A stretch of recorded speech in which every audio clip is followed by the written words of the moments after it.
Bonjour à tous, j'espère que vous allez bien. Je suis ravie d'être là avec vous aujourd'hui pour une nouvelle vidéo. Alors, on va vous parler de 5 bouquins qui sont ultra, méga, giga, super tendance. Autant dire que c'est la hype en ce moment pour ces 5 bouquins. Et vous allez voir, je suis presque sûre que vous en avez déjà entendu parler.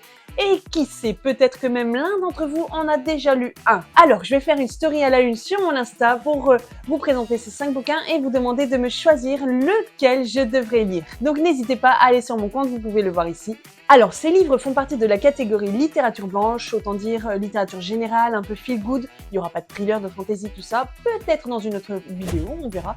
Et ce sont les livres qui ont été les mieux notés sur Babelio. N'hésitez pas à nous dire si vous les avez déjà lus, vous en avez entendu parler. En tout cas, nous, on les voit passer mais plusieurs fois par jour sur les réseaux sociaux. Et ça nous a titillé un peu l'esprit, ça nous a intrigués. Donc, on est allé faire notre petite recherche là-dessus.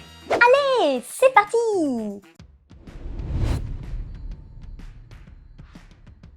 Premier bouquin qu'on vous présente, c'est La dernière allumette de Marie Vareille, qui est publié chez les éditions Charleston et qui vient de sortir là très récemment, en format broché du coup, grand format. Alors Marie Vareille, je pense que je ne l'ai jamais lu, mais j'en ai entendu vraiment beaucoup de bien, donc forcément déjà ce point-là m'intrigue, j'ai envie de connaître sa plume, et ce titre arrête pas, mais je vous le dis, je le vois plusieurs fois par jour sur Insta et les autres réseaux, il n'arrête pas de passer, les avis sont vraiment élogieux, on n'en entend que du bien. Donc forcément, moi quand on n'entend que du bien sur une chose, j'ai envie d'aller voir ce que c'est, quel est le secret, qu'est-ce qui se passe, de quoi ça parle, pourquoi c'est comme ça. Il a été noté quand même 4,65 sur 5 sur Babelio. On apprend que Abigail vit recluse dans un couvent depuis plus de 20 ans, suite à un traumatisme. On ne sait pas lequel, mais forcément on le saura en lisant le bouquin.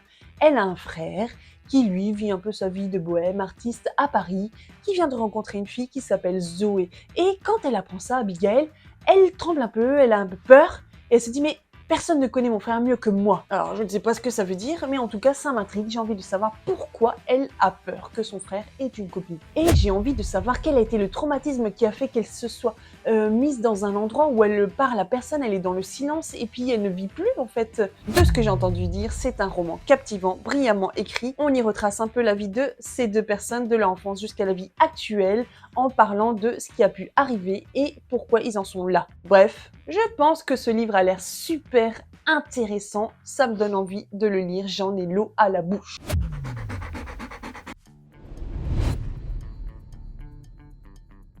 Le secret des agapantes de Clarisse Sabart.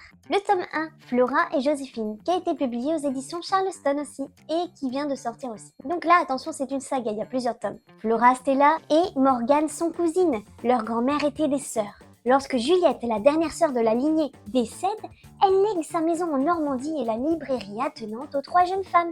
Flora est une galeriste d'art à Los Angeles. Elle reçoit un jour un carton qui contient des affaires qui ont appartenu à sa grand-mère, Joséphine, qui a quitté son village normand au début des années 1920 pour devenir peintre. Et pour reconstituer son histoire, Flora devra se rendre en Normandie, mais aussi en Grèce, sur les traces d'un tableau qui est disparu. Moi, j'aime les intrigues, les histoires comme ça où il faut rechercher des choses.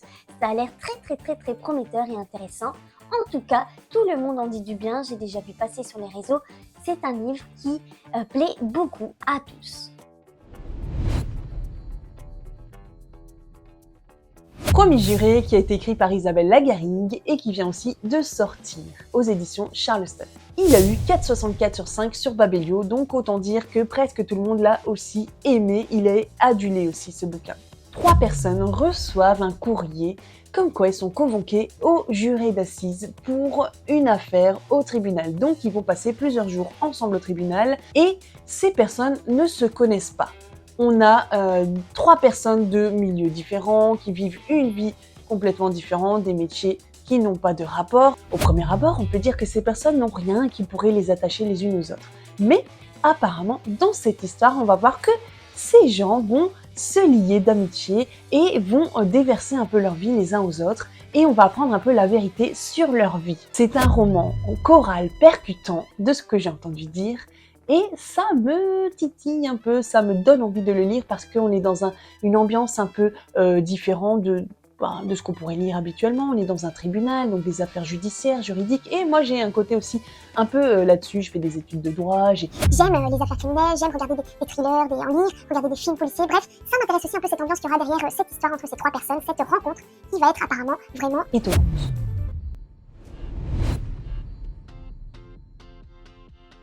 Le Rossignol a été écrit par Anne-Gaëlle Huon et est édité chez les éditions Albin Michel et il est sorti le 2 mai. Il a eu 4,67 sur 5 sur Babelio quand même. Donc toujours en littérature générale, on y parle de l'enfance, des rêves, de l'amitié. Donc l'enfance est faite de promesses qu'on passe une vie à trahir. En 1994, on est dans un village de la baie de Somme. On a Tony qui a 10 ans. Et il a un rêve un peu plus grand que lui, c'est-à-dire remporter le concours du meilleur imitateur d'oiseaux. Inlassablement, il s'entraîne pour oublier le silence de son père, de leur maison, de leur famille, qui n'en est plus vraiment une. Mais l'arrivée de Louis, un petit Parisien, va bousculer ses projets, d'autant que le garçon développe un don inattendu. Alors, que reste-t-il de nos rêves à l'âge adulte? Peut-on rester fidèle à l'enfant qu'on a été? Dans le somptueux décor de la baie de Somme, eh bien, Anne-Gaëlle Huon nous emmène à la rencontre de personnages inoubliables et elle convoque l'enfance, ses promesses et ses secrets. Et c'est vraiment ces deux questions: que reste-t-il de nos rêves à l'âge adulte et est-ce qu'on peut rester fidèle à l'enfant qu'on a été? Ça me parle et j'ai vraiment envie de savoir un peu plus sur cette histoire. Qu'est-ce qui va se passer entre ces deux petits garçons? Quelle est l'amitié qui va naître entre eux? Et est-ce qu'il va pouvoir aller vers ses rêves, vers ce don qu'il a? Ce sera lui, donc, qui a été écrit par Laurent Grima aux éditions Jouvence. Alors, je n'ai pas encore lu aussi cet auteur, je ne connais pas, et les éditions Jouvence, j'ai très peu lu, je pense, de bouquins de cette maison d'édition. Il a eu quand même 4,80 sur 5 sur Babelio, donc c'est aussi une très bonne note. Alors, c'est pas forcément le premier bouquin vers lequel je me tournerai, lorsque j'ai lu la 4e de couverture, mais en ayant vu sa note, je me suis dit, bon, il y a peut-être quelque chose de super intéressant, quelque chose à saisir dans cette histoire. On est ici avec Mathias. Il a la trentaine, il vit une vie banale. Il se sent vraiment totalement inapte au bonheur. En gros, il porte un boulet depuis 15 ans parce qu'il a vécu une situation dramatique dans sa vie et il ne veut plus vivre, en fait il survit et c'est un peu comme s'il restait dans sa culpabilité.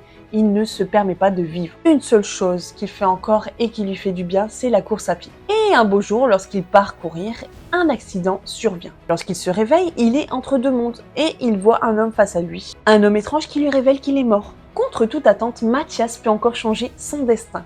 Cet homme lui dit qu'il a 100 jours pour trouver quelqu'un et échanger sa place avec lui. Quelqu'un qui prendra sa place dans l'au-delà et lui il pourra recommencer sa vie. Autant dire que c'est un défi un peu compliqué, même voire très difficile pour lui. Comment faire pour échanger sa vie avec quelqu'un, surtout pour lui dire qu'il va finir sa vie, lui. On sera ici dans le début d'une quête, donc d'une rencontre à soi-même. Il va rencontrer ses démons, ses peurs, ses craintes, il va être face à tout ça en fait. Et il faut dire que peut-être la peur de la mort va être l'élément déclencheur pour qu'il puisse à nouveau vivre sa vie. Ça paraît intéressant, en tout cas l'intrigue est plutôt bien. Je me demande ce qui va pouvoir arriver. Est-ce qu'il va trouver cette personne? C'est ça qui m'intéresse aussi. Est-ce qu'il va réussir à trouver une personne et comment il va faire pour trouver cette personne? Lui expliquer un peu la situation. Ça a l'air d'être rocambolesque, je pense. Alors, vous avez lu un de ces bouquins? Vous en avez entendu parler? Vous avez envie d'en lire un? Dites-nous dans les commentaires tout ça. Et si c'est pas encore fait, n'hésitez pas à vous abonner, à partager, à liker et à nous soutenir. Et c'est terminé pour cette sélection de 5 bouquins. J'imagine que vous en avez peut-être entendu parler, en tout cas au moins d'un des 5. Est-ce que vous en avez lu? Est-ce que vous avez aimé? Est-ce que vous avez envie d'en lire un? Lequel de ces 5 vous plaît le plus? Personnellement, je pense que je serais plus attirée par le premier bouquin, La dernière allumette, et tout de suite en deuxième position, Promis juré me tente vraiment bien. Je vous laisse ici et j'espère que cette vidéo vous a plu. N'hésitez pas à liker, à partager, à commenter. Et je vous souhaite une très belle semaine. Je vous retrouve la semaine prochaine pour une nouvelle vidéo. C'était les mots d'or. À très bientôt!